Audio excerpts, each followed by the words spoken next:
पत्थर का पेड़। बहुत समय पहले पहाड़ों और घने जंगलों के बीच आनंदपुर नाम का एक छोटा सा गांव था। गांव छोटा था, लेकिन वहां रहने वाले लोगों के दिल बहुत बड़े थे।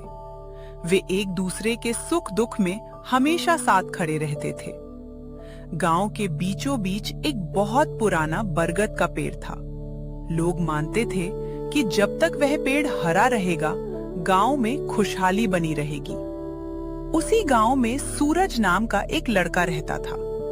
वह अपनी बूढ़ी नानी के साथ एक मिट्टी के छोटे से घर में रहता था। उसके माता पिता कई साल पहले एक बीमारी के कारण इस दुनिया से चले गए थे। सूरज मेहनती, ईमानदार और दयालु था। वह सुबह खेतों में काम करता, दोपहर में जंगल से लकड़ियां लाता और शाम को गांव के बुजुर्गों की मदद करता। नानी हमेशा उससे कहती थी, बेटा, अच्छे कर्म कभी व्यर्थ नहीं जाते। उनका फल देर से मिलता है, लेकिन जरूर मिलता है। सूरज इस बात को अपने दिल में बसाकर जीता था। एक दिन सूरज जंगल में लकड़ियां इकट्ठी कर रहा था। तभी उसे एक अजीब आवाज सुनाई दी। वह आवाज किसी के रोने जैसी थी। वह आवाज का पीछा करता हुआ एक पुरानी गुफा तक पहुंचा। गुफा के बाहर एक बहुत बूढ़ा मूर्तिकार बैठा था। उसके पास कई अधूरी पत्थर की मूर्तियां थी। सूरज ने पूछा, बाबा, आप रो क्यों रहे? मूर्तिकार ने कहा, मैं एक ऐसा पत्थर खोज रहा हूं जिससे जीवन की सबसे सुंदर मूर्ति बन सके, लेकिन अब मुझ में ताकत नहीं बची। सूरज ने बिना कुछ सोचे पूरा दिन उनकी मदद की। उसने भारी पत्थर उठाए, गुफा साफ की और पानी भी लाकर दिया। शाम होने पर बूढ़े मूर्तिकार ने मुस्कुराकर एक छोटा सा पत्थर का पेड़ सूरज को दिया। वह हथेली जितना छोटा था। उसकी शाखाएं भी पत्थर की थीं और उस पर एक भी पत्ता नहीं था। मूर्तिकार बोला, इसे संभाल कर रखना।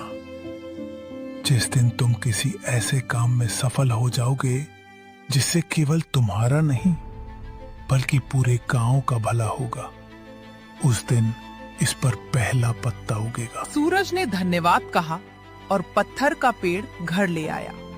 गांव वालों ने जब उसे देखा तो हंस पड़े। अरे, पत्थर पर भी कभी पत्ते उगते हैं? सूरज मुस्कुराया। उसने किसी से बहस नहीं की। कुछ महीनों बाद गांव में एक नई समस्या आ गई। गांव के पास का जंगल धीरे धीरे सूखने लगा। लोग बिना सोचे समझे पेड़ काट रहे थे। बारिश कम होने लगी। पक्षियों ने घोंसले छोड़ दिए। गांव के बुजुर्ग बहुत चिंतित थे। एक दिन पंचायत बैठी। सब लोग अपनी अपनी बातें कह रहे थे, लेकिन कोई समाधान नहीं मिल रहा था। सूरज खड़ा हुआ और बोला, अगर हम हर कटे हुए पेड़ की जगह 3 नए पौधे लगाएं और जंगल की रक्षा करें, तो कुछ सालों में सब फिर हरा हो जाएगा। कुछ लोग हंसने लगे। इतने छोटे पौधे क्या जंगल बचाएंगे? लेकिन सूरज ने हार नहीं मानी। अगली सुबह उसने अकेले ही पौधे लगाने शुरू कर दिए। पहले दिन उसने 10 पौधे लगाए। दूसरे दिन 5 बच्चों ने उसका साथ दिया। तीसरे दिन गांव की कुछ महिलाएं भी आ गईं। एक सप्ताह बाद पूरा गांव पौधे लगाने लगा। हर परिवार ने तय किया कि वो कम से कम 5 पौधों की देखभाल करेगा। सूरज रोज सुबह पौधों को पानी देता, कांटों से बचाता, जानवरों से उनकी रक्षा करता। धीरे धीरे पौधे बड़े होने लगे। एक रात सूरज ने देखा कि उसका पत्थर का पेड़ हल्का सा चमक रहा है। सुबह उठकर उसने देखा कि उस पर एक छोटा सा हरा पत्ता निकल आया था। वह बहुत खुश हुआ, लेकिन उसने किसी को इसके बारे में नहीं बताया। वह समझ गया कि अच्छे काम का इनाम दिखावा नहीं, बल्कि आगे और अच्छे काम करने की प्रेरणा है। समय बीतता गया। 2 साल बाद जंगल फिर से हरा भरा हो गया। बारिश पहले से अधिक होने लगी। नदी में पानी भर गया। पक्षी वापस लौट आए। गांव में खुशहाली लौट आई। दूर दूर से लोग आनंदपुर का जंगल देखने आने लगे। एक दिन शहर का एक अमीर व्यापारी वहां पहुंचा।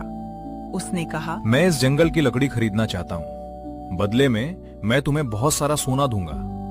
कुछ लोग लालच में आ गए, लेकिन सूरज ने कहा, अगर हम आज जंगल बेच देंगे तो कल हमारे बच्चों के पास क्या बचेगा? उसकी बात सुनकर गांव वालों को अपनी गलती का एहसास हुआ। उन्होंने व्यापारी का प्रस्ताव ठुकरा दिया। कुछ समय बाद वही बूढ़ा मूर्तिकार फिर गांव आया। उसने हरे भरे जंगल को देखकर मुस्कुराते हुए कहा, सूरज, अपना पत्थर का पेड़ लेकर आओ। सूरज दौड़कर घर गया।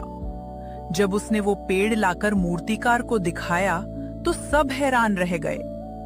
अब उस पत्थर के पेड़ पर दर्जनों हरे पत्ते उग चुके थे।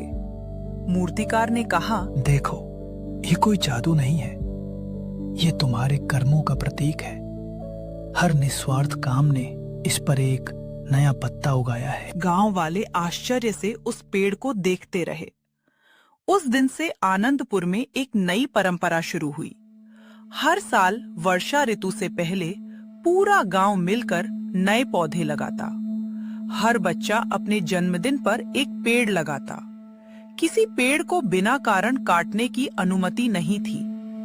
धीरे धीरे आनंदपुर पूरे राज्य में हरा गांव के नाम से प्रसिद्ध हो गया। कहानी की सीख। सच्चा चमत्कार किसी जादुई वस्तु में नहीं, बल्कि हमारे अच्छे कर्मों में छिपा होता है।